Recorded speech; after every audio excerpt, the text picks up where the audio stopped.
such thin wrists and long, slender fingers. You think I'm going to choose to take that as a compliment? I could crush him in my hand. Bird bones. Okay. I've never broken a bone. You've got freaking gorgeous hands. Actually, that Thank is you. a Book Stupid signature. No bones broken here? No bones broken. What bone do you think you'll break one day? Oh my God, why would you put that evil on me? I'm sorry. Yeah, you like believe in that. If you were to break a bone, how do you think you'll do it? And what? Stress fracture in my leg. From playing basketball too hard? Totally, yeah. How about you? Well, my mom broke her finger at like a Catholic school basketball game when I was in like 3rd grade. That like parents versus kids. Exactly, parents versus kids. And the basketball like hit her in the finger and it like crunched her finger up. And then she could never take off her wedding ring. And she just like had a permanently broken finger for a while. How did she eventually get her ring off? I don't remember. I don't really know. I haven't checked in a while about it. That would actually really freak me out. Yeah. So I guess I was going to say that. Because it's genetic. Yeah. A broken finger playing CYO basketball. Yeah, that runs in my family. Yeah. That sounds right. I don't think I'll ever I feel like you get past an age where you would break a bone. You think you'll never get in an accident? I can't believe you would try to speak that into existence. My mom also fell over once and snapped her wrist. So that could be... Snapped her wrist, she had to get brother? surgery. This was 3 years ago. Holy shit. Yeah. My It's actually youngest- the reason why I'm a Phillies fan. Because I went home to help her recover from her surgery and we watched the Phillies together. I remember this now. Yeah. Wow, that's actually really beautiful. So I guess I hope I break a bone. Maybe it'll make me fall in love with a new game. Yeah, and actually, I think people are a little too flip about your late onset baseball obsession. Yeah. People should be more worried, is that? No, I think it actually has really romantic roots. Baseball is romantic. Baseball is romantic. Yes. And I maybe write that into your little story, huh? My mom breaking her wrist. Did she break both? No, just one. Just the one? Yeah. Damn. But it did layer up for quite a bit. Yeah. My youngest brother Will broke his arm because he fell down the stairs when all three adults were watching. And he had Which one pushed? I guess. We were all just letting him find his boundary. He found it. He found his edge. Yeah, he found his edge. Broke his little arm, but baby bones are like they spring right back. Really? Oh yeah, those things heal like crazy easy.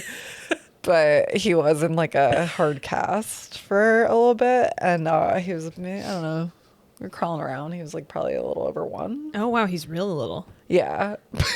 Yeah, it was one of his first times climbing the stairs. He I think that might have been why he toppled. But yeah, I found him again, I was probably 11 because I'm 10 years older than he is.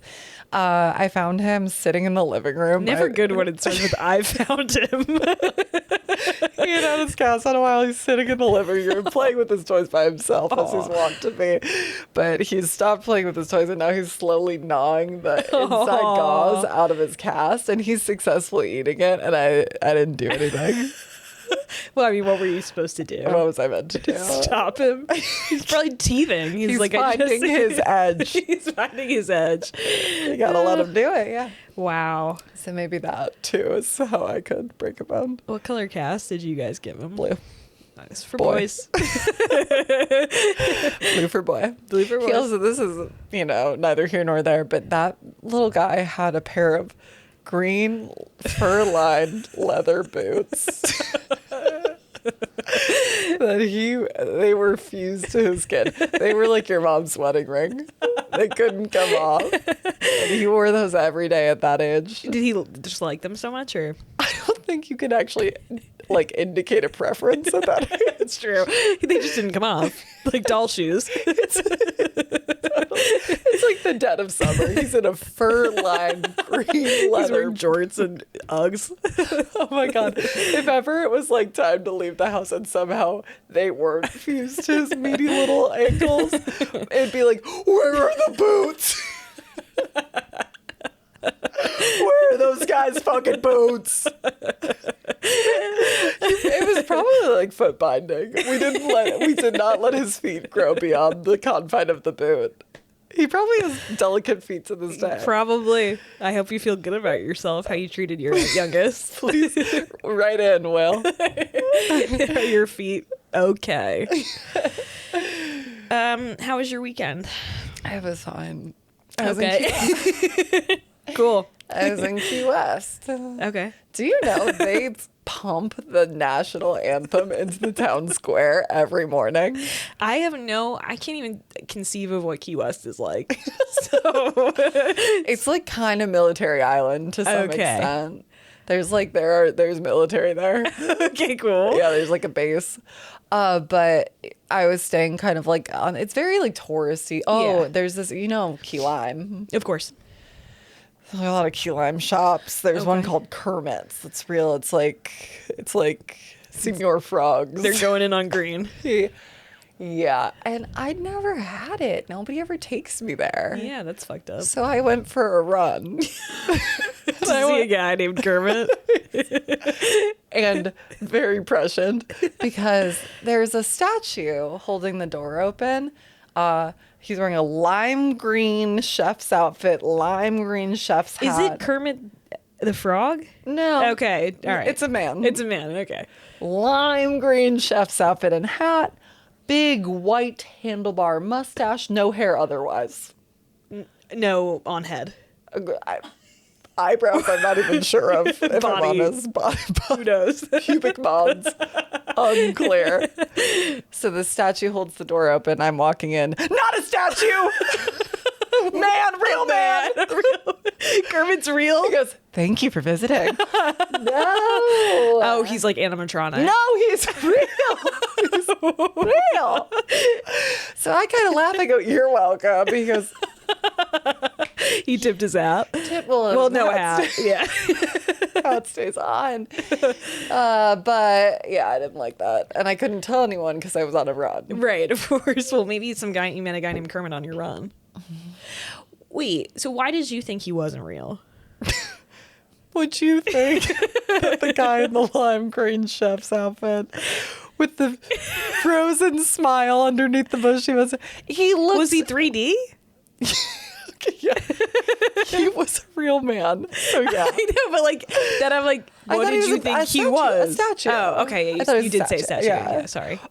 And then I would have said my next guess would have been like a Chuck E. Cheese animatronic. Okay.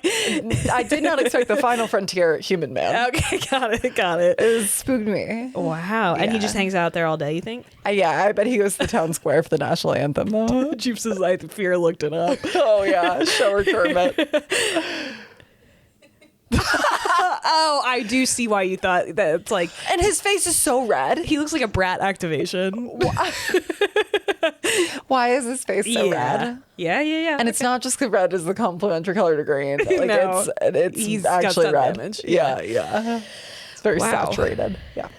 Did you get anything at Kermit's? Yeah, I got a frozen key lime dipped in chocolate. Whoa, you love such weird desserts. I just bro. wanted to try. Yeah. And it wasn't that great. Okay, was it like a slice? Yeah. Okay. So I ate about half of that, threw that out, texted Mittens, meet me at the bar. He goes, you're not on a run, are you? I was like, was never on a run. No. Yeah, no, of course not. So then we had pina colada. Actually, no. I had a pina colada. He had a goomban. Okay. Can't be right. That? It's like a pina colada. Okay. But his is like on rocks. It was so good. Oh, really? I love coconut milk. I do too, actually. Goombay. Okay. I just want to say gumbo so bad. I know. Goombay smash, that's it. Goombay smash, okay. It was really good. Rum based, I imagine? Yeah. Also, let me put you onto a sipping rum. Tell me. Bamboo. I think it's B-U-M-B-U. We've said so many like non-words in the last Kermit. 3 minutes. Yeah. sipping rum. Yeah, put it on ice, sip it. That's not something I ever really want to do, is sip rum, to be honest. Oh, contraire Pierre. Okay. Tastes like butterscotch. Oh. Delish. I do love butterscotch. How was your weekend? Mine was mostly uneventful. Long weekend, which was lovely. Yeah. Those go so quick. You're like, how could it? I can't believe. Do you recall Valentine's Day in our adult lives that was like on a Saturday? Yeah. Me neither. But we because I just was like, this is like, I feel like it's usually a weekday, so you're kind of like, whatever. Like, it doesn't, for those of us uncoupled, it kind of like just. For those of us with jobs, we're preoccupied on weekdays. Yeah, I should also say those of us with jobs. It's kind of like a drop in the bucket. Yeah. But like Saturday, it's kind of a little bit more like, okay, it's like a thing. Yeah. For us anyway, it was. And us being you and Julia and Angela. Anyway, we decided we wanted to go out because it was like, that'll be fun. I was supposed to go to we were supposed to go to Steven's because he was doing Valentine's Day piano bar, which looked really amazing. It looked amazing, yeah. But it was like, we were looking into accommodations, and it was I had forgotten that people like get hotels to have sex. Perverts. And so that was driving the hotel prices up by hundreds of dollars. Oh my God. Yeah. And we were like, it's going to cost us like a stupid amount of money to go to DC for one day. I'm shocked that those sick freaks. Yeah, I know. Drove up the price so considerably. Yeah. Oh, and then this is actually crazy. Then we were looking at rental cars. All of the rental car places were like sold out for the weekend. Do they fucking those too? Yeah. Yeah. They try to find every new place to fuck on Valentine's Day. It's a tradition. Whoa. Okay. Anyway, so then we were like, and I texted Steven, and like I was like, because he kept texting me like, are you coming? I need to prepare. Yeah, right. And I was like, why are you being so drama? But actually, no, I can't, because this is like gonna cost me way too much money. So we had like a little girls' night, and we were like, because I was like, it'll just be fun to see like, what are the vibes out on you guys Valentine's looked so good too. Yeah, we did get dressed up. I was wearing like a red top with like a scarf. Yeah, that was good. Yeah. Juice made me wear that. That was nice. And we went to a cocktail bar in the neighborhood. Yeah. That's very like cozy, swanky. Honestly, like date spot. But we were there drinking like gallons of wine. The server, you did wine there? Interesting. When we did everything. Much like couples on Valentine's Day, we did everything. We started with espresso martini. We'd also been drinking at my apartment. We did espresso martinis. We did like every kind of wine imaginable, and the server was giving us pours that were like comical, like it's Valentine's Day, baby. Art in your mom's house that's like, just need my wine, and it's like literally a huge glass of wine. And at one point we were like, you're trying to kill us, and she was like, it's Valentine's Day, girls. Okay, love her. Yeah. So I do have a Valentine's Day tale. We've talked about on the pod before Flo Tussie. He's my like neighborhood ghost, I guess you would call him. Yeah, but he's a real man like Kermit. Yeah, he's a real man. Like, he's unfortunately 3D. He's like 5D. He's like all up in my face all the time. We went to the bar where he's always at, and like at what point in the night was this your final stop? We were there from probably like, who even knows? Yeah, we got there. I don't know what time we got there, but we were there till close. I think we got there too. We got there two. Got there too. Okay, we got there at 2, and we were there till 4 when the lights came on, and that's important. This just in. Everything. Yeah. I was doing short-term memory loss, and I will say it's a resolution for me to stop doing that, because I was like talking to someone, and he was like, I literally kept going, "What do you do for work?" And he was like, "I do this," and then I kept going, "HR." And we did that like 3 times. Did he work in HR? Why kind of, but he kept trying to make it seem like he didn't work in HR, and then I kept going, "Oh, so HR, HR, I'm on to you." The 3rd time he was like, HR. Anyway, this is the place where my like neighborhood enemy hangs out. We matched on dating app several years ago. Then saw him at this bar. This is, I don't know what year it is. I don't know. He transcends time too. Yeah, the early 2020s. I think he's probably from the 1920s. I think he's a ghost for sure. But again, he moves like a 3D ghost. Man. Yeah, he does move. He moves like a ghost. So like a dog that needs to be put down. Like it's actually kind of sad. So anyway, he then I saw him at the bar. He asked for my Instagram. We followed each other on this is the Reader's Digest version. In 2020. 2020s early.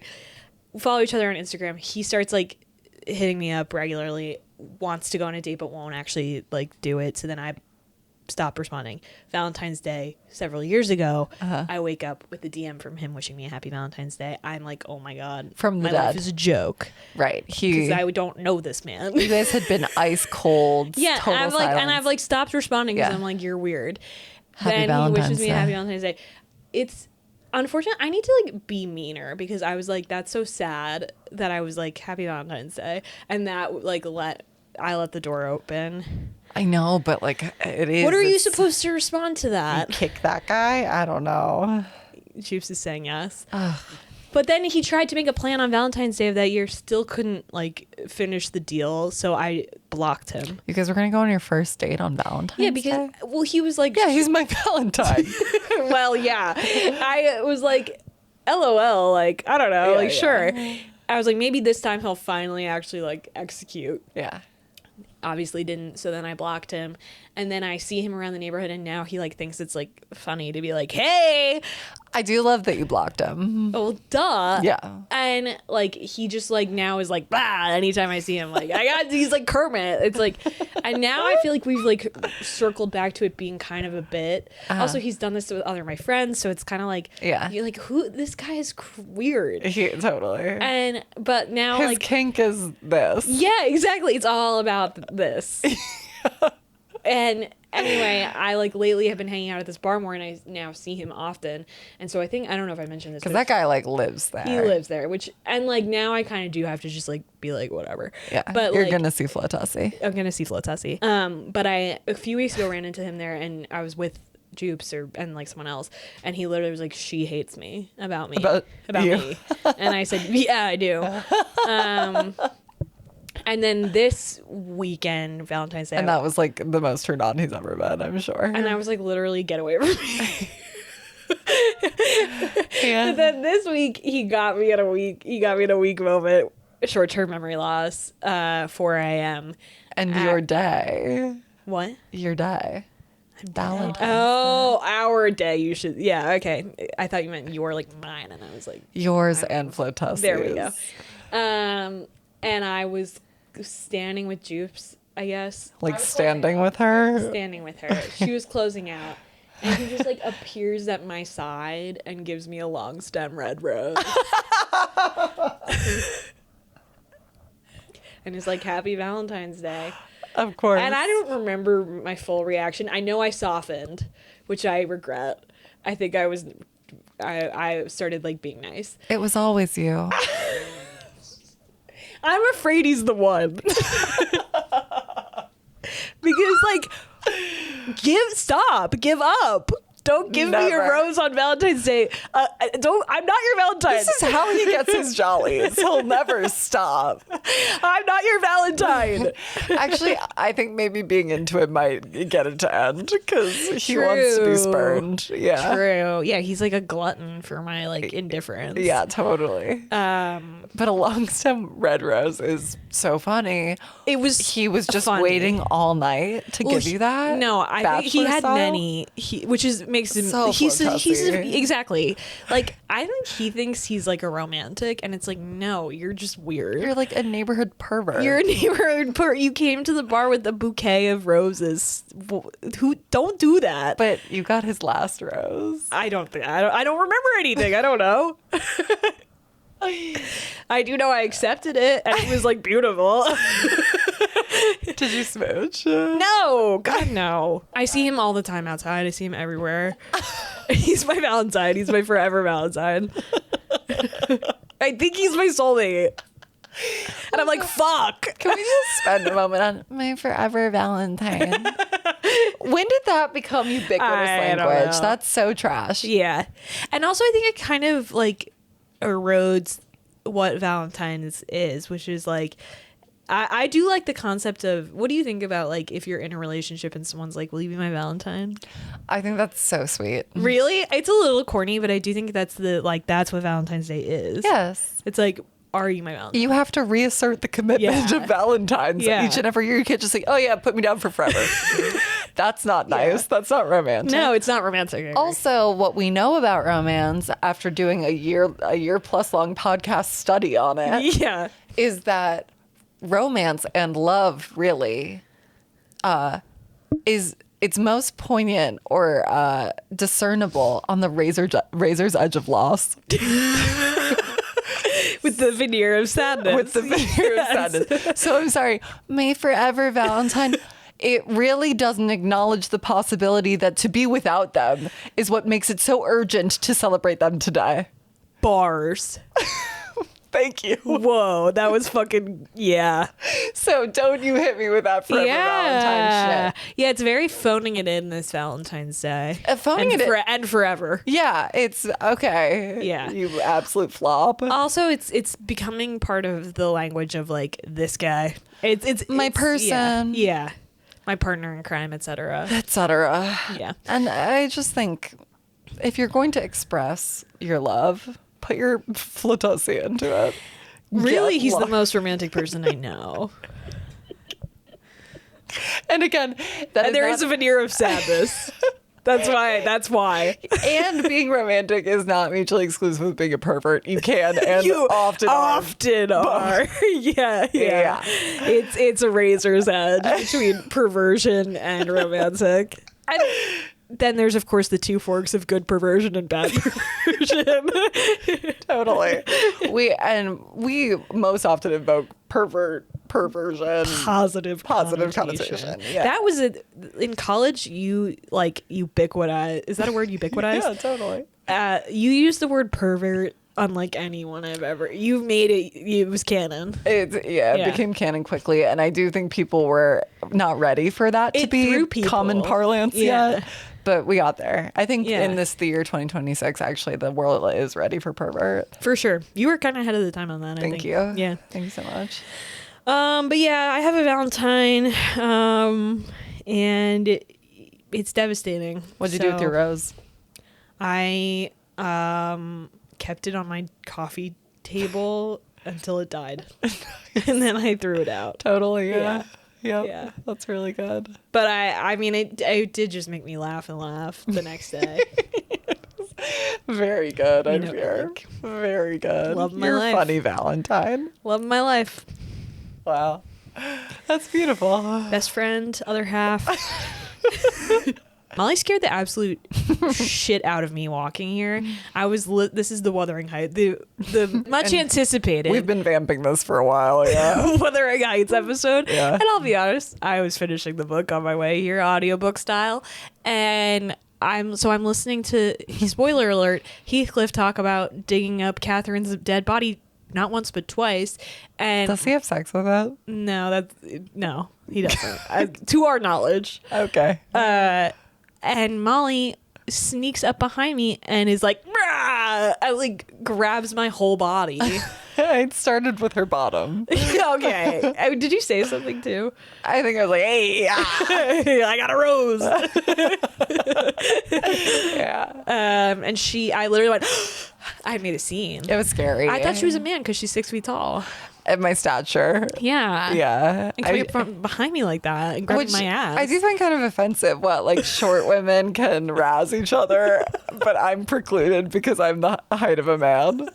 I just think it scared me more because you're the height of a man. I thought you were a man, also, briefly. A note on the weather. It's cold, so, you're kind of wearing a big coat. It's not that cold. Well, big coat.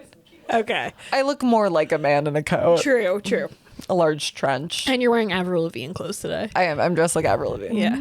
if you're listening, imagine it. Yeah. Whatever that means to you. Tie as a belt. You get it. Yeah. She's got pink clip-ins. Oh, totally. That'd be so cool. Yeah. Do you think she's dead? That's definitely a rabbit hole I've gone down before. And I don't think so. I net out now. Yeah, me too. But I do think there's a there. Yeah, totally. Let's keep that one open. Let's see what lies in the woods is what I have to say about that. Did you consume any content in Key West or otherwise? Yeah, I have content I need to talk about. Okay. Yeah. Did you watch America's Next Top Model? I did. I wasn't a devoted to it, but yes. Which is crazy. Well, you had cable by that point, didn't you? I don't know. It aired on the CW. I never got cable. Yeah, I did. Let's- Yes. Oh, yeah. You sold out. I got it around like 13 because finally my parents were like, Okay, the height of Hannah Montana. yeah, I know, like, I know. congrats. But then I was like into Hannah Montana a little too, like I clung to it a little. So was too long. I, but even worse because a scarcity issue. So I'd go to Blockbuster and get seasons of Hannah Montana Ooh, that is dark. at like 15. That's dark. No, and then as soon as I could start illegally torrenting, that changed my life. Yeah. Kardashians. Okay. Yeah. That I aged up real quick. Yeah. Okay, so America's Next Top Model aired on the CW for Yes. me, and that was prime time. I watched most seasons. I would have to sometimes sneaky watch because at certain ages it was deemed too mature for Yeah. my viewing pleasure, but pleasure it was. Yeah, because she was making them like, she was doing torture low key a little Insane bit. Yeah. shit. Not to mention the disordered eating, etc. I think that was the big concern for an impressionable young girl. Yeah. But no, I mean it was beyond. Like, even as you're watching at 12, you're like, huh. Like, what? Wait. What are we doing here? Is that? I mean, okay, so I raised this because there's a documentary on Netflix, Reality Check. I started it, didn't get past the first like 30 minutes because I have shifted gears to the pit, and then I Totally. yeah. I mean, it's such good content for Okay. me. It closes the loop on so much that you want. I think it is also satisfactorily like disclosive. Like, it's like there are some bombs in Okay, there. I got a little bit like worried that it wouldn't be when I saw Tyra. I was like, oh, like is this just like a Tyra? No, she had no creative control over Okay. it. And you can tell from the documentary that that's a really uncomfortable position for her. Really? She was in the driver's seat for Yeah. America's Next Top Model, for Top Model. I mean, I didn't realize how much it was like her brainchild. Yeah, she fought that. And I think as it got progressively off the rails, that was her. The mark of this documentary is that she defers and denies all accountability. Wow. Like, and she's wearing a like Detective Gadget ass trench coat with her cleavage up like Bridgerton mom. And she has that crazy way of talking. It's like really slow, like, and I wasn't part of the production team. Yeah, you are. You're executive producer. yeah, your creator. But what I did become was a master editor. And she like says everything like it's the most fucking profound thing you've ever heard. And I'm Yeah. like, you're a saint. But the way it's edited, the documentary is very good. Okay. Like, it splices like Tyra's perspective, which like she just seems the whole time, and especially by the end, like off her fucking rocker. Okay. And then it's got Miss J, Yes. Mr. J, Nigel Barker. Yes. J Manuel is Mr. J. They are those three. Mr. J is the one with the like silver hair. Silver, right? yeah. Okay. J Manuel. He wrote a book. Okay. He seemed like, sorry, just from the beginning parts I watched, I was like, that man's gonna talk. Yeah. Yeah. Yeah. I liked him. He was Okay. giving like a good through line. And he was like, people were the interviewer was asking him directly because his role in it was like, at first he was like creative director for shoots. It sounded like he had a lot of authority up front. Like, I have this editorial vision or whatever, and like this will be Yeah. the shoot. It sounded like he lost that control. Got it. Like pretty early on. And then by the very end, he actually tried to leave, and Tyra was like, I'm very disappointed. And then he describes their relationship just going like completely ice cold personally. Like, they had been like best friends. Like, she watched the premiere at his shitty New York apartment. Like, Yeah. her mom came. Like, they were like, I think very codependent, and Yeah. he took on a lot of like, he had a lot of her secrets and like what. And he didn't air that shit, but he did describe trying to leave the show and her being just waiting 3 days, then sending him an email, I am disappointed, or like, that is disappointing. Yeah.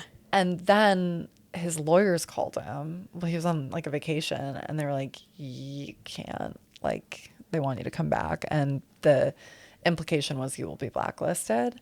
So he then stayed for like the entirety, like many more seasons. They said it'll just be one. No, he kept saying, but now he was just on-air talent. He has literally no creative input at all. But now he's the on-air talent. His role is telling the girls, like, this is your photo shoot today. So he's saying things like it's ethnicity switch day. It's like active drowning day. Literally. And it's probably coming off like it's his. He has to be, at the very least, he has to be the voice of it on national television. But what I liked about the documentary, the interviewer would be like, hey, what about this fucking crazy? Did you ever think like, hey, I'm gonna push back because this is too far? And he was like, no, I didn't feel like I could, but you look at it sideways, you're like, really? But I didn't say anything. And like that felt like accountable. Yeah. And like he felt like he also was like true to, like he felt very authentic, I think. Okay. Where he's like, it's crazy, but this industry's crazy. Like, right. I mean, like, it is kind of like fucked up, but like that's kind of what modeling is. Like, modeling is fucked up. Like, kind of. Yeah. And I felt like that from him and Miss J. Nigel, I'm a little like, Nigel. But I don't know. Yeah. But they all felt like, like accountable for what went down, but also like, we know who we are and our part in it. Like, we're not even sure we'd change it. Like, it was what it was. Yeah. Which actually feels right. Like, it was a very different moment in time. And like, they certainly weren't the only ones like acting. But Tyra was always like, you sick piggies wanted this. You sick fucks. We bet the market. You made me. You made me do this. Yeah. You forced my hand. She's so crazy. And then I went to her Instagram. She like has an ice cream shop in Australia, and her Instagram is all like AI generated zines being like, talk to ice cream. Ice cream says no. It's like the most unfucking hinged content. I don't even. Okay, so she's just like never been well. Like, totally creative, like villain. Okay, well, I guess I'm glad it's just ice cream now and not like human ladies. No, she also announced season 25, cycle 25. She's coming. That's how she ended the documentary, being like, and just wait to see what I have in store for cycle 25. She's gonna kill him. She's gonna kill him. She's gonna be like, let's see how you look dead now. We didn't like how you Let's flopped see if you when you serve. And then I would be remiss if I didn't just send in the note. I think what the documentary does best is bring back girls who were central to the success of the show, contestants, and show like where they are now, and also give them a chance to tell their story about both the experience in Top Model and after. Okay. And it's really sad. These girls deserved a lot more. And I hope this documentary is like part of how they get it. Yeah. Shandy really made me sad. She was filmed having sex when she was really, really drunk with someone that was not her boyfriend in one of the seasons. And oh my God, her life is like kind of ruined, but she got to say her piece. Okay. And she's not I only saw one of the models really talk, and she was saying like, when she auditioned, she was like, I'm a virgin. Yeah. That's not her. Okay. That's sorry. That her like together that makes me sound like an asshole. No, but that girl who was like, I'm a virgin. At the very, very end of the final episode of the 4-part documentary, it's kind of like what everyone's doing now. And that girl was like, I love Jesus. It's like, we know. We totally know, dude. Yeah. Another contestant that I really loved from her season 2, she's a winner, Danny. Okay. Who now I think might go bid in Danielle. I'm not sure. She won. She was so promising. And then the pain she shared was really interesting because she was like, I did it. Like, I made it. I got out of Little Rock. I moved to New York City into this model apartment, and I'm not getting any fucking castings. Yeah. And she lived at the model apartment with Chanel Iman, who's a very prominent top model now. And Chanel finally asked their mutual agent, like, what's going on? Why do I go to all these castings and Danny doesn't? And the agent was straight up with her, like, oh, because she's top model, we have to treat her differently because she came from top model. She's like, not real. So, and then Danny describes a conversation she had with Tyra 15 years later after she'd already kind of like phased out of the industry. She makes hats now. Yes. Cool. Very cool. Yeah. And Tyra was like, I knew you couldn't even get in the door. like because of Top Model. Evil. Yeah. Oh, she's crazy. Yeah, but I root hard for Danny. I really think she'll have quite a career. Okay. Yeah. Making hats. Making hats. I do think his modeling is such like a transient career anyway. Like you can't hold on to that career forever anyway, and you just gotta hope, that you kind of make it big, which is such a big bet to take. And then Anyway, I don't really know what I was trying to say there, but you get it. I do. Yeah. I think they were promised a lot more than they got. Yeah. As it turns out, I think winning Top Model was insurance that you would never be one. Yeah. I used the wrong word, didn't I? What? Winning Top Model was just assurance that you would never be one. I said insurance last time. Oh. I mean, I think both could work. Is insurance with an E a word? Ooh. Then no. Good game. Settling in court, you lost. Although I don't know if you bring the case to court. I tried myself. So I'm on both the winning and the losing side. That's just the kind of quality work you get from our firm. Double billing. God, we're fucking brilliant. We're the Tyra Banks of law. Totally.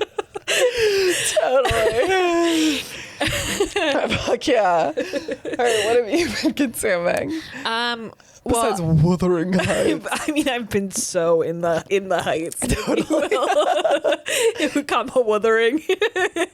Totally. But I'm like keeping up to date with all my shows. Like I'm just like I don't know. I haven't slept, if that's what you're wondering. Although I am behind on Tell Me Lies, and I'll just quickly say that I'm so upset that it's ending because I don't think that's the right call. Although I will see how I feel after I watch the finale. Do you know that Tell Me Lies is ending after 3 seasons despite breaking records on Hulu? No, I didn't know that. Why is that happening? I don't know. Because the wedding is coming to a close. Basically, the creator was like, "Listen, the wedding's over. That was the premise from the beginning. We'd never get more than this one wedding. No, that was never like I don't know who the creator is, but Megan Oppenheimer. Megan, the doll. Now that would fucking make sense because this is an evil show. They basically were like, listen, we always planned on ending after 3 seasons, and they are based on books. I'm pretty sure. So like, they are based on books. The show is based on books. My pronouns are like everywhere right now. But so I guess they had always planned on that. But it's like when you're making also like. So much I just don't know how they could possibly I'm glad we're checking in at this point because I don't know how they could possibly land the plane on this. There's so much insane shit happening, and I will say, okay, you don't watch the show and I couldn't possibly begin to like tell you what's happening because it's just like everyone's having an affair. There's like 6 people in this friend group, I guess 6 to 8. And like everybody is cheating. Everyone has slept with someone else in the group. Everyone's like in love with the wrong person in the group. Okay. Everyone's like marrying the wrong person. It's so crazy. And like it's weird because it's like most of them I'm not even rooting for. Like there's only one couple I root for in Tell Me Lies. Are they cheating? Of course. And we didn't even find out that they were like a thing until this season, where like the whole wedding is between Bree and Evan. It's like their wedding. It's centered on them. But then we find out in this season that she cheated on Evan with Wrigley in college, and they make such a lovely pair. And so now I'm rooting for them. And it's the only couple I've ever rooted for in this show. Okay. And I'm already upset about what's gonna happen, but they're like so cute together and I love them. And actually there was like a piece of writing in this penultimate episode, I think it was the one where they kiss for the first time. I can't remember the exact wording, but it's like a thing when I saw it happen between them that I realized I really like in romance, which is like when 2 people like aren't supposed to, or like it's like we know you're both attracted to each other but they like won't admit it to each other. And they're kind of dancing around and it's like, do you know what you want? And it's like, I think I know what you want. And it's like, I think we both want the same thing. You know what I mean? Yeah. And then they finally kiss. I wish I could remember the exact wording, and I'll try to get back to you. That sounds like really good writing. I think I know what you you want, and you know what you want, and I know it too. It's something like that. Okay, hot. Yeah. And also, I mean, I have mentioned this before on the podcast, but the needle drops in Tell Me Lies, criminally underrated. Really? Like, they are dropping songs from the Shins that you forgot about. Like, Awesome. It is unreal. Anyway, sorry, those were I didn't even mean to do that. Separately, I am in the pit, and I have my Halloween costume for 2026. What is it? It's going to mean nothing to you. Baby Jane Doe. Baby Jane. Baby Jane Doe. I take formula well. Ew. Ew. Not like that, you pervert. So perverse. Come on. You don't like... You take formula well? You're making it weird. You're making it weird. So you're the baby that Dr. Robbie has? It's not like I'm his baby. It's a baby that got... Okay, this is really like you're ruining it. It's a baby that was left abandoned in the hospital, and they call her Baby Jane Doe, and Nurse Dana has like a Pittsburgh accent, and literally it's like become a meme. It's become like a meme. Baby Jane Doe! That's like every time she does it, she like shouts it, and it gets more Pennsylvania every time. Excellent. But like it's become a thing on the internet where the people are like, takes formula well, taking formula well. Just because she takes formula well, not in a pervert way. This is the positive. This is no pervert fork, actually. No, got it. Yep. Okay. Well, now I'm starting to really second guess. I thought it was so funny. No, it is funny. Imagine I'm like a newborn abandoned baby for Halloween, and I get to go, I'm Baby Jane Doe. All night. I do quite like that. That sounds actually so comfortable too, to be in a onesie. Exactly. Yeah. Although it can get. I see where you're. Yeah. Just Whatever. don't say takes formula well. But Baby Jane Doe is taking formula well. I'm not sure. Like, that's just a fact. It's a positive thing that she's taking formula well. You're the pervert. Okay. All right. I'm with you. And then I think we're both up to date on traders. Yes. You got anything there? Just checking in. Still besotted. Did you use that word last time? Besotted, besotted on Dr. Robbie. Dr. Could be my Dr. Robbie. Oh, I'd love that. Yeah. Wow. Even just to behold him on your arm. Yeah. He's handsome. Every week we just say, "Whoo, boy, he is hot." We just take a quick, like, moment of silence every week to just sort of recognize his hotness. No, I think Eric should be worried. Yeah. Yeah, me too. I think it's not looking good for him, but I'm also like, I'm rooting so hard for Rob, and only Rob. If anyone has to fall, like, let it be. let him. It is as it is written. Yeah, he should be on every show. Agree. I mean, He should be on every show. I saw someone saying that, like, he's a shoo-in for Dancing with the Stars. Gotta be. Seated. Gotta be. For the first time ever in my life, I have to yeah. see what happens there. I wonder if he really can dance. That could be devastating. He can do everything. He can do Molly. everything. He can. He can. He's so handsome. Totally. I'll offer one criticism Oh, of Rob yes. this past Okay. episode. They were doing that challenge where they were in the Jack in the Box boxes. Yeah. And he and Eric had to sneak out each and every time to provide an answer to Alan Cummings, then sneak back into their boxes and then pop out like everyone else, pretending that they'd been there the whole time. They did this maybe 3 or 4 times, 5, 6 even. Impossible to say. Take off your big clunky shoes. I was thinking the same. That goes for both of them, though. Both. Yeah, But take your shoes Eric, you I expect more expect of to disappoint Rob. Take your shoes off. Take your shoes off. Pitter patter soft. Yeah, no, I was thinking the same thing. What What are are we you doing, doing? Rob? But also, creaky McCreaker every time the box opened, and I'm like, know. why did no one? I Those know. boxes must have been pretty soundproof because no one was like, I thought I heard. I know, right? And usually, remember, like when Eric made that whole error of like, I heard a laugh. Yeah, right. during, like, so I mean they're paying attention to noises. Yeah, they are. They're paying attention to To noises. But I thought those boys could have been a lot quieter. I agree. He is nimble like a Meow. cat. I love that, man. Love him. Oh my god. Did you see that when like Dorinda, she was like, I'm glad I got murdered. Yeah, totally. If it was Rob who did it. Literally. It is as it is written. When she was on the podcast, the official pod with Boss and Rob and Yeah. Bob the drag queen, they were like, so like you're mad? Like after hearing it back, She was glowing. glowing. Yeah. She's like, "Oh, that he thought of me as someone who really trusted him. Well, that actually just Made my makes me feel damn really week. good." And that's, how could you feel any other way? Completely. But I He'd find it hard not to pursue a relationship. well, of course I would have found it really difficult not to pursue a relationship. Impossible even. But like I'll say this, I think we would work really well together in a trader's Of course you capacity. would, Although I yeah. would get I have a hard time with people that hot IRL. I don't.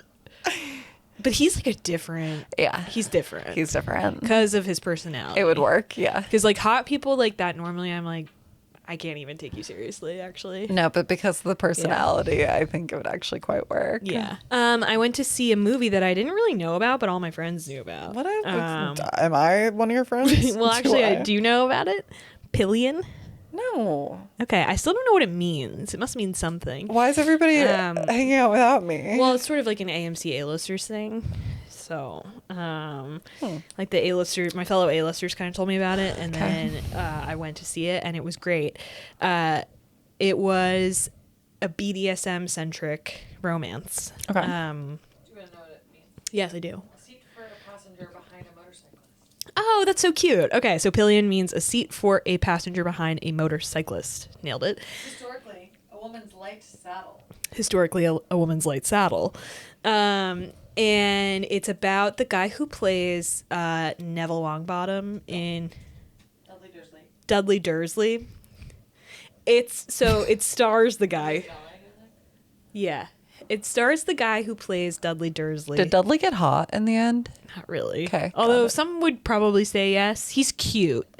Ange and I actually had this talk. She was like, I think he's hot. I was like, I think he's cute. Okay. Let's not be Because over the top. you mistakenly originally said Neville, and Neville really pulled You're it out right. in the end. You're Like, he right. got hot. He did get hot. This guy, teeth are almost unbelievably out of place. Cool. Like you've never seen teeth like this, even in England. Like Tyra it's Banks would love to rip those out on national television and they are like reconfigure. overlapping in ways that you can't conceive. But anyway, he plays this guy who like lives with his parents and his mom is dying. He's very like meek. He works as a parking attendant. Age could not tell you. I said afterwards, I was like, I thought he was like a fresh graduate from college because he seems very like aimless and like kind of like is discovering his sexuality afresh. And all of my A-listers were like, we were getting 30, and I was like, oh, okay, so I'm judgmental.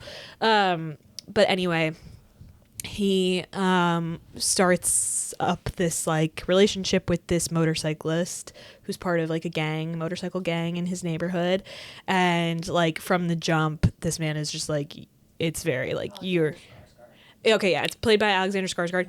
Quick note on Alexander Skarsgård. Yeah. One of the hottest Yeah. among I'd us, say so. and also the only blonde man who should exist. Agreed. Yeah. He's so hot in this. It's like He's crazy. so hot. Yeah. And it's actually very hot, the juxtaposition of him with with Dursley, because Skarsgård is so hot and Yeah. Dursley is so not. Okay. And it's like, but it's kind of like endearing how their relationship unfolds and how they care for each other, even though like even in the motorcycle gang, people will be like, it's crazy how Skarsgård is so hot and you're not, and he's like, totally. Oh. But it's like it's a submissive dominant relationship. I'll let you guess which one is which. But it's kind of sweet how it all unfolds, and then like ultimately it's now getting to the point where like Dursley is spending every night at this guy's house, and like they just have like a routine, but it's very strict to the submissive dominant kind of template, I guess you would say. And then finally Dursley's like, I actually don't want this exactly. I want to have some like flexibility in our setup. He asks for like one day where they just act normal. Okay. Or I shouldn't say normal, where they don't have this dynamic. Yeah. And they have more of a traditional dynamic. Uh-huh. And it turns into like a whole fight. And then Skarsgård is like, oh, okay, fine. Basically. Okay. And they have this like beautiful day together where they are actually like, it's like lovely, and you're kind of like, yes, but then you're also like a little worried about Skarsgård, to be honest, because it's like, ooh, he really had to be like dragged into this. Yeah. And he's so hot. Totally. And then like the next day he totally disappears. And that's how it ends. Kind of. Then it's like, sorry to if you guys were going to see this, that's on me. Sorry, A-listers. But like then Dursley like he's heartbroken, obviously. Of course. This was also like his first relationship. It's like really like devastating. Yeah. And so he spends all this time trying to find him who he doesn't want to be found. And like it just was never going to be, I feel like, and it was not about their dynamic, but it was never going to be like an equal relationship because like they just wanted such different things. Yeah. So anyway, he never finds him, and then like it's about him like accepting that, and then but realizing that he does still want to be in a dominant submissive relationship. And like it's as one of the A-listers I saw it with said, story about self-love, really. And like discovering, but it did make me think about, like we've talked a little bit about when we read Deep End, Yeah. how like good or how interesting that can be in a romance where it's like you already understand the person on a certain level, but it also can be very limiting, I think, to like, I don't know, I don't want to sound negative, but like that limits your dating pool so much. Yeah, no, definitely. Kind of. Yeah. I don't know. And I was just thinking about that because that must be kind of, it's like kind of nice because you have this like thing you're looking for, but then it's also like, how do I find also a person that like likes the same things that I do outside of our dynamic. Right. That's all I really had to say on it. That's a very interesting Because it seemed one. like That they makes did total reach sense. like a compatibility. And so it's like that your sexual interests can't be enough. No, always. they cannot. Yeah. Luckily for the two characters in Deep End, it was everything. It was enough. It was enough. Plus, they're aquatic sports. So really, start swimming. you don't have time for much else. No. So that's nice. Yeah. That was the only other thing I watched. That sounds really It good. was really cute, though. I really liked it. Yeah. I haven't seen it yet, Molly. Do you want to go? I've been invited by another A-lister. Perhaps join her entourage. I sure would like to. Oh, sorry. Speaking of Harry Potter, Oh, good. What iteration of the books are you consuming now? the full cast audiobook for Harry Potter and the Goblet of Fire, the fourth. Oh, okay. Of We've made 7. progress. Okay. Yes. It was released this month. And get this, Harry has a hot voice now. Harry went through puberty, and it's so I'm the pervert. Literally, it's a new actor. Okay. They now swapped in the older kids or adults. They're adults. To play all the children. The wizards and wizardesses. Age agnostic. Witches. Why do I always forget that word? Wizardesses. Yeah. It's disconcerting because, like, I think in this book they're like 14. Okay. Is that right? They're 14. So it feels like I don't know when voice change happens. I don't quite recall 14 feels about right. But it is like jarring to clock in for the fourth full cast audiobook, and it's a man. It's a man. Well, it is. Isn't that kind of how it happens? Where like you like go home for summer, and then like you come back, and someone's like, "Hey, can I borrow a pencil?" And you're like, "What?" I remember talking on the phone with my brother from college and being like, "The fuck? What the hell happened to you?" Yeah. Oh, sorry. I think it is. Yeah, it's abrupt. jarring. Yeah. But Harry has a nice voice. Okay, could you give us a few bars? Hermione, lay off it. Oh. No, that's wrong. Sounds a little dumber than I thought. Yeah, no, that was wrong. I will say Ron and Harry are a little too indistinguishable. Tough. Yep. Hermione, perfect. Really? Great voice actor. Ooh. Love her work. Okay. Yeah, so that's it. Less grunting now too. I think the children were For more now, want to- puberty looms large. I don't know. Like the first 3 books, there was just so much. Okay. I made myself cough. And now, it's like how an adult would have a reaction.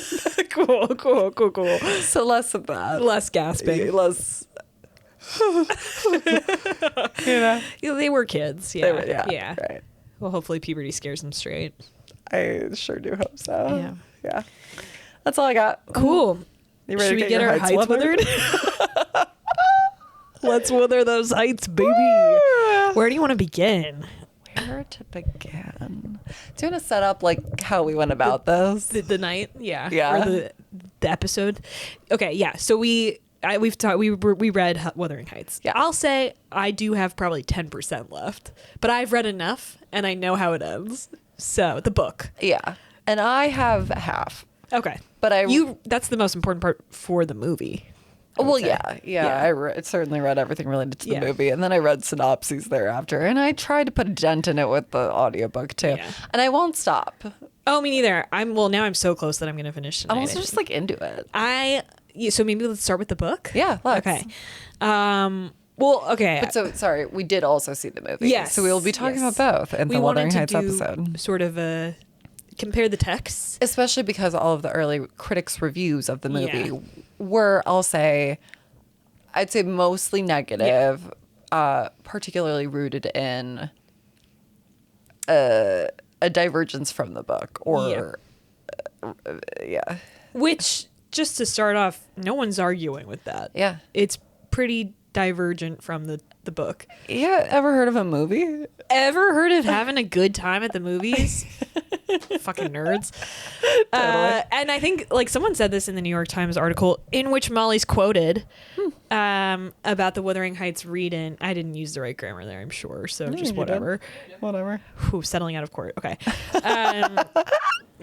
Someone said in that article, like, I wanted to be properly pissed when I watched the movie. Yeah, and that was not, I would not say that was our No. mentality. No, but I wanted to be like, I like to be educated. I wanted to make I wanted to have an educated opinion. Same, yeah.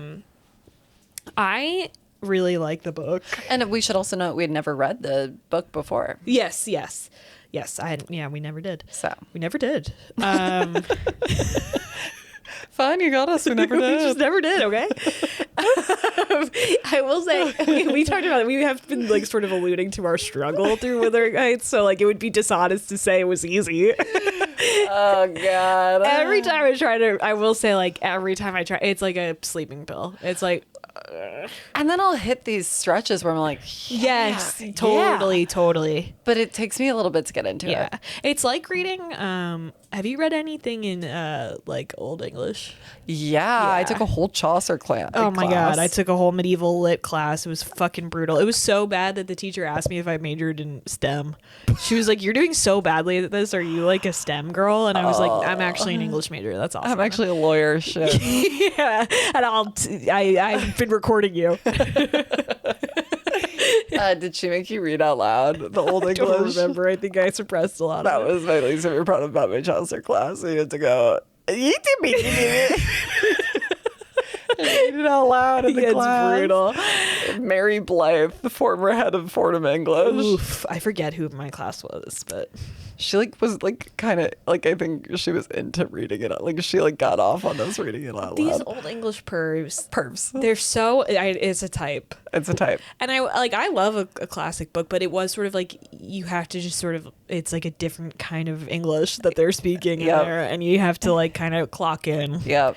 But once I clocked in, I feel like Yeah. I really liked it. Yeah. And I want to say a bit on the narration, and I complained earlier that it was narrated by a man, but it's really not. No. It's like him. You hear from him like for 2 seconds. It's mostly no. Yeah, it's mostly and she's like she's a great narrator. She's the one Totally. like telling, so it's from the perspective of Ellen /Nellie/Nell Yeah. /Mrs. Dean.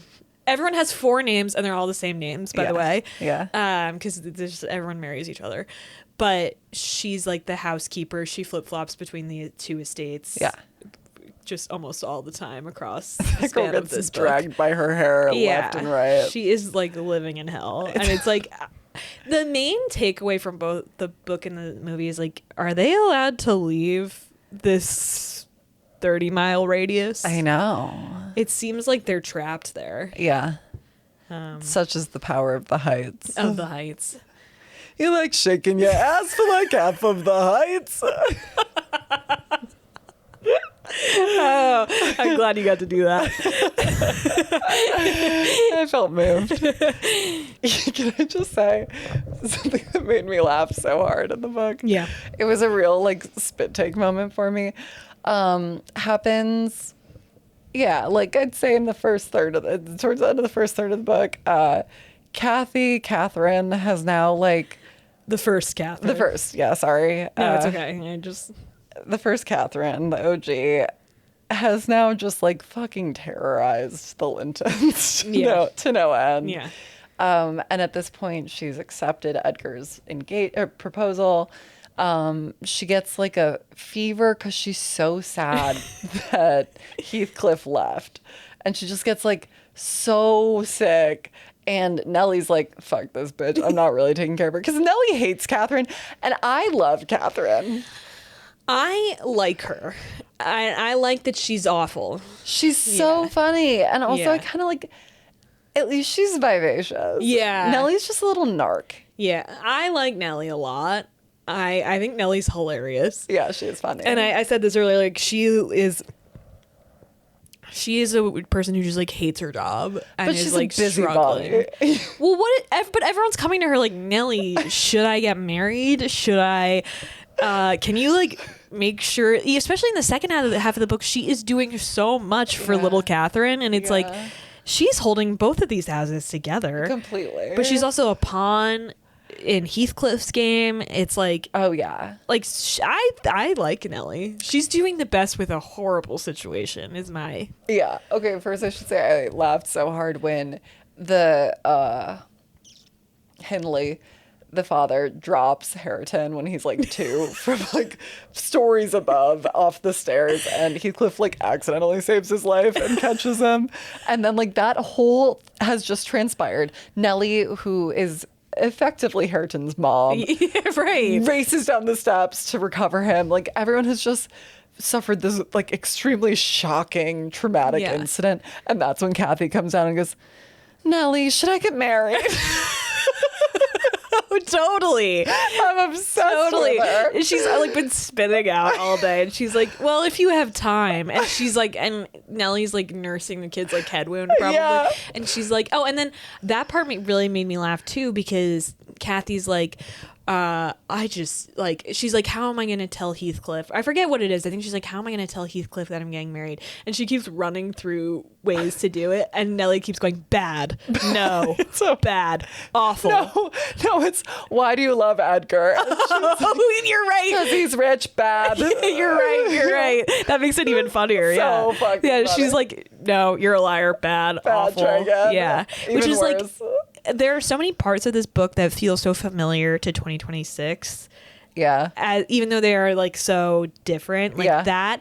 And then also later in the book, sorry, I didn't want to step on your point, but like later in the book when Kathy the younger, Kathy the second, is corresponding with, God, their names.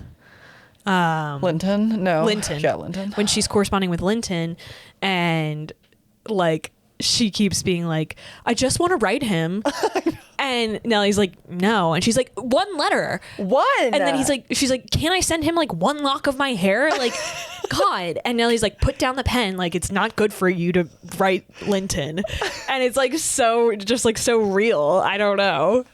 She's like, I'm the only one here who sees this for what it is. Don't fucking write Linton. I'm like, nobody's asking for you to save us from ourselves, Nellie. I know, but I agree. But after seeing everybody self-implode for decades, or not even she was self-implode. annoying from the jump, though. She was hard on Catherine. Yeah, She was hard on Catherine. and I ride for Catherine. Kinda. Yeah. I do. And I really like how in the book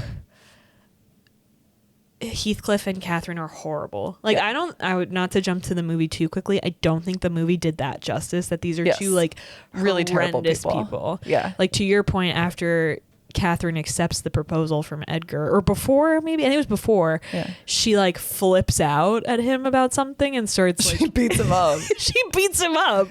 And Which he's is, like, I gotta leave. I can't associate with you anymore. And then he turns back around and asks her to marry him. yeah, which is just like awesome. I did love that. Like, I think she's so I mean, funny. obviously like violent, but She's like pinching Nellie. And then Nellie goes, she's pinching me, Edgar. What a foul girl. And then she's like, you're lying, Nellie. And she's like, I'm not lying. Look at my mark, Edgar. And then Edgar's like, okay, what the hell, my love? Why have you pinched and then lied about it? she's a crazy Catherine's broad. so mad she like beats him then. She's like, no. Yeah, you're right. What the fuck, Edgar? How am I not gonna love her? I love her. Yeah, I mean, this is a book about mental illness, generational mental, and I've seen this is like it's a book about generational trauma, but also like we can't ignore. No one is well in this book. No one as well. Catherine has like massive anger management issues, Yeah. which is like kind of remarkable to see in a female character. Fun. For a book that's written in, I have no clue actually. It's like 200 years old. 1801 century. is when it's set. Okay, 1801. Like, I don't know. That's a very like obviously it's written by a woman, so of course, but like very three-dimensional woman Yeah. to have in this time. Yes. And also to this, like, you know, star-crossed, ill-fated lovers. Yeah. Like, our souls are made of the same stuff. I actually... Beautiful. Yes. I also think, like, it's... What is so redemptive about their pairing? As they are both terrible people, they are also people who deserve each other and recognize each other. They see each other in all of their, like, true, like, atrocious Wretched. Yeah. behavior. And they're like they feel like feral animals who can only be together. They are of a same species and no one else is. But Yeah. they see each other. And Yeah. they see it from so early. And of course, a lot of it is like, yeah, twin mental illnesses, twin trauma, like both abused in many similar ways. But like, But I don't think it's the whole thing. I No. agree. And I think like if she chose the Emily Bronte chose two people who are like, but you could have chosen two like really amazing people who are made of the same stuff. I just think this is more interesting. Yes. Like these two like villainous people who like I mean, Heathcliff becomes like just worse and worse and worse throughout the book. He becomes actually like just like irredeemable, and like you'd still think Catherine would choose him. and Yeah. she probably would degrade further too. Yeah, Like, exactly. She I would've believe that those Yeah. two are locked in a death spiral forever. It is interesting though to think like this just because they couldn't have each other that he gets worse, like I think partially, like, okay, so I do think it's like their obsession with each other is their ruin. And like, this is the cross section of movie and book that I kind Yeah. of want to talk about, where like, I agree that the movie makes too noble of characters of each of them. But I think it does so by like isolating just that part of the story, just Yeah. their notions of each other, where like you do feel the intensity of their connection. You feel like how they really cannot be without each other. Yeah. Their obsession is all consuming. And then it's like I believe, based on the movie alone, what happens after, like whatever happens off camera is probably awful, including the people themselves, because they are so wrapped up in this ruinous obsession. yeah, not to mention their circumstances are like unbelievably bad. Yes, but I guess I'm just like, like I think he can't be without her. Like neither could be without the other. I also just think from the jump they're made of the same stuff and it's bad stuff. Yeah. You know? Yeah, but that doesn't make, I think it's like, but it doesn't make, it makes the story, I still want to know the story. I love the story. Yeah, of them. I love it. I do. And like I love how messy they are. Yeah. They're like evil little bit. Oh wait, so what made me laugh out loud is like She accepts their son's proposal, then loses her ever-living shit because Heathcliff leaves and becomes so fucking ill. Nellie's like, I don't want to take care of her. Her brother, fucking what's his name? Fucking Henley. Yeah. Is like, no, Joseph, don't get me started. Yeah. That's the true villain of the book. He's so annoying. Worst character. Also, anytime he started talking, I was like, skip. Because it's all like, He's chewing on rocks. It's unreadable. It's like it's not even Old English. It's a different. It's like I can't read that. It's so fucking annoying. Yeah. And also, you didn't even mention the fact that like his whole thing is that he's like a moralizing, deep like Christian, Biggest villain of the book. He keeps just being like, "And you're a slut," and you're like, "Fuck." You're a slut. Also, it is interesting how both Joseph and Nellie, they're servants in the household, but they're treated like they have they're like asked for their opinions as if they are like, which is awesome, I guess, but it's also like such a burden for. So into Nellie. It's such a burden for Nellie to have to like be so ingrained in it's like it is her job. It's not technically like, I mean, I don't know the terms of her contract, but like this is her job. It's not like this isn't her family. You know what I mean? I mean, I guess it kind of is because she was raised with and she was raised with Henley and Catherine, so like kind of, but like ultimately she works for them. Yeah. I don't know. Sorry, that was just a side note. No, you were like really campaigning for Nellie. Here, I'm gonna do Joseph again. Ready? I mean, probably. That's how he talks. Yeah, literally. It's That's like how Joseph talks. So and there were like a billion footnotes in each of his passages. And I was like, I'm not looking that up. I don't know. Yeah, I just try to fill in the pieces around it. Oh, God. Okay, wait, sorry. What made me laugh though? She has now nobody's taking care of her, but she has a fever. So Edgar's mom comes and is like, "How dare you guys? Like, my son's betrothed and nobody's taking care of her." Takes her back to what is it? Thrush Cross Grange. Thrush Cross Grange. Within 2 days, both of Edgar's parents are dead. She gave him the fever, killed him. Oh yeah, so funny. And it's such a footnote that I even just forgot it until you brought it up. Kathy kills both his parents within 2 days with her fever. Completely like, and it is like biowarfare. This era, it's like people just die, so like it's treated with such like. But she did it. I know, but it's like. But then also like the other deaths in this are so like no one gets over it. Like Catherine died. It's like But his parents' footnote. And poor Edgar is just like devoted to her. Like, yeah. There was one other thing that made me laugh. I was surprised by like it's funny the joy this book brought me, despite it being like literally harrowing. Yeah. Hey, Mal. For like the video, your mic is covering your mouth the way that you're holding it. Thank you. Yeah. How about those? I mean, great. It's not comfortable with No. It'll be fine. Okay. So, you know, Kathy's like obsessed with Linton in the second half of the book. Little Kathy. Little Kathy is obsessed with Linton, who's the son of Heathcliff and Isabella. And like there is not a single redeeming quality about Linton. Like it's not even like Heathcliff where you're like, yeah, he's rough around the edges, but like he seems hot. Also, it doesn't hurt that I know Jacob Elordi plays him. Totally. But like this guy is like fucking wee wah city. Like he's written with no sympathy. He sucks from the get-go.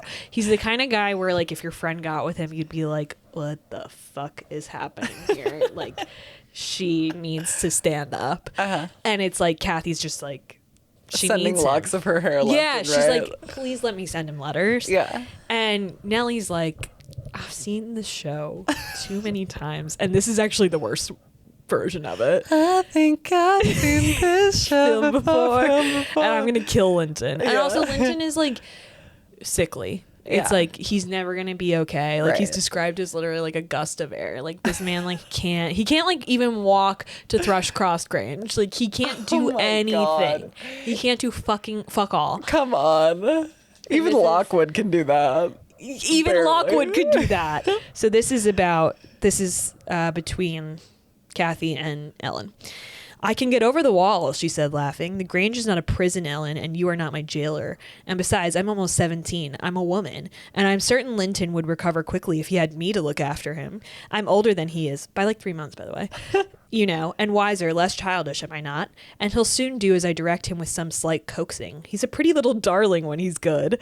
I'd make such a pet of him if he were mine. We should never quarrel, should we, after we were used to each other? Don't you like him, Ellen? Like him, I exclaimed, the worst-tempered bit of a sickly slip that ever struggled into its teens. Happily, as Mr. Heathcliff conjectured, he'll not win 20. I doubt whether he'll see spring indeed, and small loss to his family whenever he drops off. My God. And lucky it is for us that his father took him. The kinder he was treated, the more tedious and selfish he'd be. I'm glad you have no chance of having him for a husband, Miss Catherine. Nellie She's like, is so... I wish he were dead. Yeah. That's the only way you'll be A free great from... victory for all of us. Yeah. Yeah. Nellie. Which I think like a big takeaway from this for me was like, this is what happens when you've only met 3 people ever in your life. Yeah, completely. Yeah. This is crazy. This guy literally is a waif. She just loves her cousins. That too. Heathcliff, his organizing principle being revenge seems like a bad way to live. Yeah, yeah. I mean, he lets it ruin everything. Seems like a story about not being bad. And I mean, I have like 10% left of the book, but like he is the winner. Right, but clearly not. I think he gets everything he wanted in the end, save for Catherine. Yeah. And maybe it's also just like you should not let, because even his return to Wuthering Heights, to Thrushcross Grange, he describes it in one passage. I don't have it highlighted, but he's like, yeah, no, I've been thinking about this ever since I was in the yard and I heard you say you were going to marry Edgar. I was going to live my whole life so that I could come back, see your face one more time, surprise you, and then go get my revenge on your brother and kill myself. Yeah. Now that I've seen you're delighted to receive me, I don't think I'll kill myself, but I'm still going to exact revenge over the course of many decades. In fact, it's going to get worse. It's going to get worse. Yeah. And once you die, that'll become everyone's problem. Yeah. This man. Yeah. No, that's exactly the premise of the book, actually. Scorpio. That's all I have to say. We got a Scorpio. In the movie, Joseph is like a freewheeling, like he's the one who has like the sexual experience with the other servant that is sort of like, that's Joseph. I'm pretty sure. You're so right. Yeah. And Zilla. I think it's Joseph and Zilla. Yeah. In the barn. In the movie, there's like this very like. Yeah. There's a sexual experience between them in the barn. Yeah. And Catherine sees it, and then Heathcliff kind of like rolls his body on top of hers and covers her eyes and mouth. And it's sort of a sexual awakening for Catherine, I think. And for us. And for everyone. Obviously there's no sex in Wuthering Heights, the book. We should start there. Which, I felt like I was sold a bill of goods a little bit. Yeah, I mean, I did read part of the preface of Wuthering Heights, and they were like, by the way, nobody ever really consummates their relationship outside of, like, children. Are we meant to read between the lines? Well, okay, that's something I actually would like to talk about, because I don't think, like, no books at this time were really like, I don't think so, actually. I shouldn't say that, but like I don't think a book like this at that time would really be like include, like, unless like a book like this, I should say.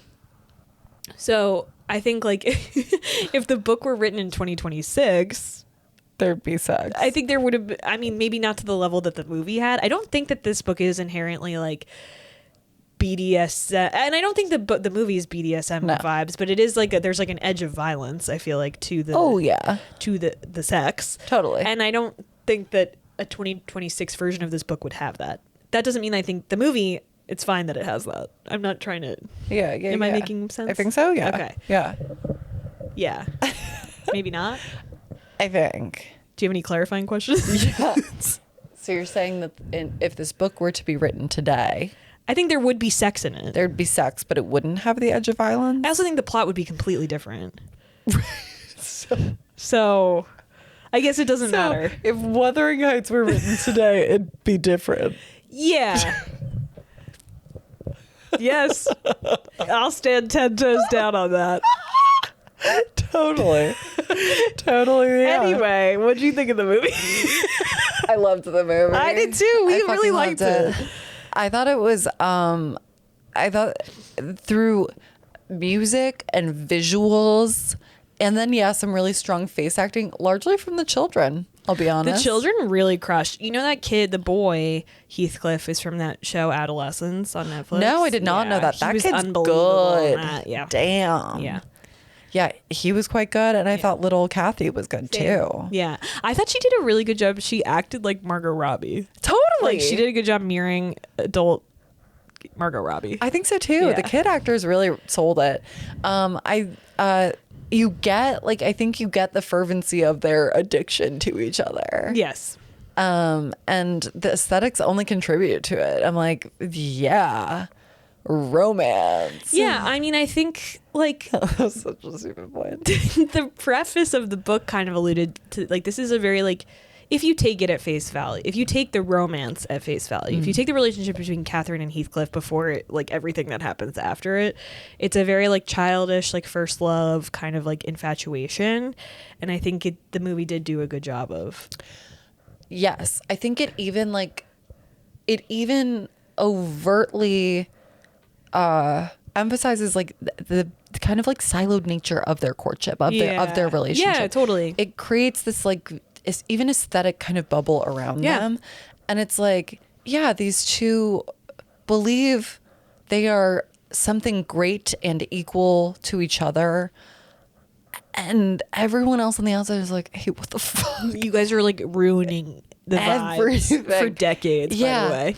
But you also get to live in the bubble with them in the movie, Yeah. and it's this is Yeah. addicting. I like that it is you get to live in the bubble with them before they ruin. And I had gone in having read up until right before Catherine dies, but obviously she dies because she's a ghost on the first page. Totally. But I think it was really smart to contain it to that first half of the book, and I really liked it. I lost my train of thought. I thought the skin wall was so funny. Yeah. We can talk about Isabella. Book stupid. Oh, we loved Isabella. We thought Alison Oliver as Isabella was a treat. Yeah, that was fun. Yeah. And when she's sitting in the garden with her brother Edgar, boring him about a book she read. I'm pretty sure she's recounting the entire plot of Romeo and Juliet. Oh, yeah, she is. She's and then they kissed. And they drank the poison. And he's like, yeah. And Catherine's trying to get in. I thought it was also really funny, and the book is funny. So, I thought, I mean, it wasn't hilarious, but it was funny. Yeah, and Jacob Elordi. Jacob Elordi's just when he showed up with the gold tooth and the gold earring. I know. Our theater clapped, by the way, when he returned. My cousin, who has she's a tastemaker, I'll say that of her. She gave it a D+ on her Instagram story, the movie, and I responded, "Oh, then why did I love it? I was taken in by a gold tooth." And she accused me of having a twink pirate kink.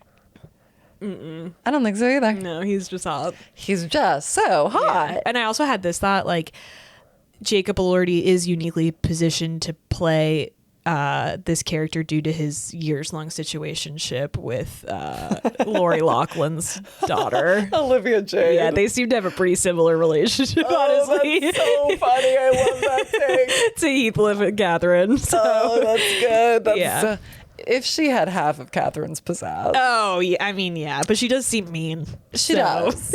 She does. But yeah, he had me hooping and hollering every time he came on screen. It helps that we all had about half a bottle of wine. Yeah, I was really pretty drunk at the end of that movie. So here's a book stupid tip. The best way to take in a film, especially if you're an A-lister, kill me, What you do, you go to a wine store, you get the split bottle of wine. You get 5 of them if that's how many friends are going to the theater with you. You buy a little opener there too. You gotta buy a wine key because you forgot. Gotta buy a wine key because you forgot, and then you'll forget it in your bag, and then you'll go through airport security and get your bag taken, and they'll throw it out. And you say, "Nose, get off my bag." I buy a new one every time. It was already going in the trash, baby. Yeah, but here's the thing: the big straws for the theater soda pops fit perfectly within those wine splits. They sure do. You just carry them in, and then you drink your wine, and then you put them all in the popcorn bucket when the film is done. And it sort of looks like you had a bucket of beers by the end of it, but you had a bucket of red wine. Totally. And everyone had their own. Yeah, it's a really good way to watch. Yeah, it was great. Any film, particularly Wuthering Heights. I do think I'll watch it again. Me too. Yeah. Yeah. Yeah, I liked it. One quick note, I do think Margot Robbie was a little too old to play older Catherine. Younger Catherine? Older Catherine. I mean, like... Oh, yeah. I mean, I think in the book, Catherine's probably like 25 tops when she dies, so it's like kind of like hard to say, but like that transition for me from like childhood to like what we think is like, I don't know, early 20s or like late teens. Catherine. She was 22 when she gets engaged to Edgar. It felt a little bit... Yeah. It felt a little bit sharp for me. I think that's fair. I do think that's fair. Yeah. I also, don't shoot me for this one. Don't shoot me in my head. Okay, it's on me. I think Margot Robbie and Jacob Elordi are both so hot. Mm-hmm. Do I think they have crazy chemistry together? No. Yeah. I don't. I think he's just... I would believe him with anyone. Yeah. But like, I don't mean to discredit her. I just think he was like... He was really doing a lot for me. Agreed. Yeah. Yeah. You know who could play Heathcliff? Who? Rob. He'd make such a good Heathcliff. He really would, wouldn't he? But then he's so nice. I don't know. Yeah. Is he? Yes, I think the official book Stupid Take is that we really liked the movie. I liked it. I really see the book and the movie as two separate things, but I don't think that I think it's crazy to say that the movie is like so far from the book. I don't think that's the case at all. I think it actually does a really good job of capturing the ethos of the book. Yep. So totally. Yeah. So I think back off. And maybe consider having a good time. Maybe just like bring a bottle of wine to the theater and have fun. And maybe read the book so that you can feel really superior when you say that to people too. Yeah. I'll say that. Right. Like we like we like the book. It's not for our ignorance about the source text. No, we laughed at. I loved it. We actually read the book really well. And we both finished it. So we're gonna. I hate Joseph. Yeah. Evil. What's the most romantic thing that happened to you this week? Well, obviously that I have a Valentine is up there. Just kidding. No, mine is that I use the Book Stupid YouTube all the time just because like I'm always on there, and I kept like seeing the watch history for Book Stupid, and I was like, who has like I forgot that we're a team. And I was like, who's watching like Teenage Mutant Ninja Turtle Game Hack? And then also, who's looking for an apartment? And then my watch history is like a music video. But like, I'm just like, it's a cute little collection of everyone on the Book Stupid team's lives because everyone uses the YouTube to like do things and watch things. That's so sweet. Actually, Juice gave it to me because I was just talking about this and she was like, that's so romantic, by the way. So credit to Juice. That's really sweet. Yeah. I need to start using our YouTube more. Yeah. I just don't really turn to YouTube very often. I sometimes do. It's not super often, but I was like, someone is watching like video game hacks. And that was what really threw me because I was like, what in the boy is going on here? Yeah. I was like, could have been Jupes. I was like, is Mittens logged in? Yeah. But then I realized it was Ben. Yeah. Oh, that is really romantic. Yeah, it's like a little collage of our little team. I love that. Wow, that's a really good one. Ask me.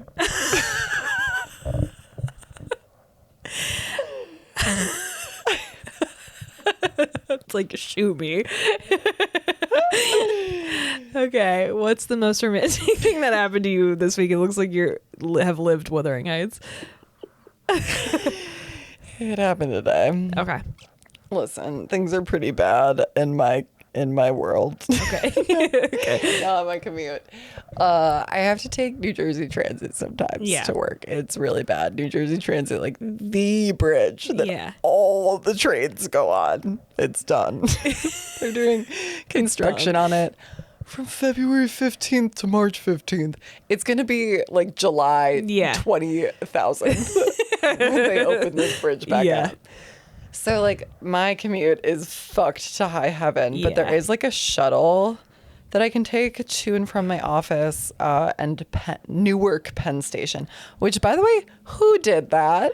So fuck ass, I agree. Oh, my God. People don't even know what you're talking about. There's a New York Penn Station, the one you think of when you hear Penn Station. It's under Madison Square Garden. Maybe you're familiar. Yeah. And then there's a Newark Penn Station in Newark, New Jersey. It's like a sick joke. Newark, New York. Newark, New York. Newark, New York. They should have done like Station. Newark Pawn Station. So it was like this a similar like fucked up. Yeah. So I gotta go to Newark Penn now, which is just like a really bad place. Nobody wants to go there. Whatever. And I was already in a bad mood, and then I got in this shuttle, and I'm not used to taking this shuttle, and it's all fucking full. Every seat taken, and they all kind of look at me like, no room. You want to sit on my lap? No room, bitch. Try again. And then the driver goes, do you want to sit up front next to me? And I said, okay, yeah, thanks.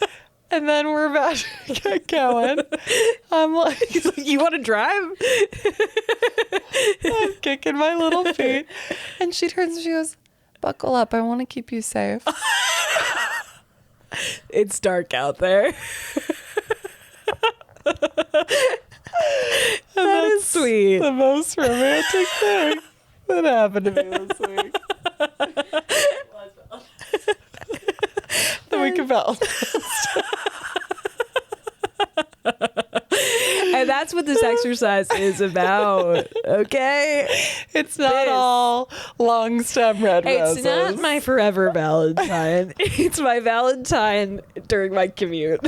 I want to keep you safe. I want to keep you safe. That is slightly sexual, I feel.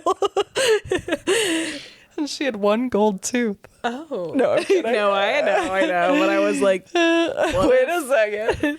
Can a girl dream? Yeah. I love it. All right. Yeah. Good night.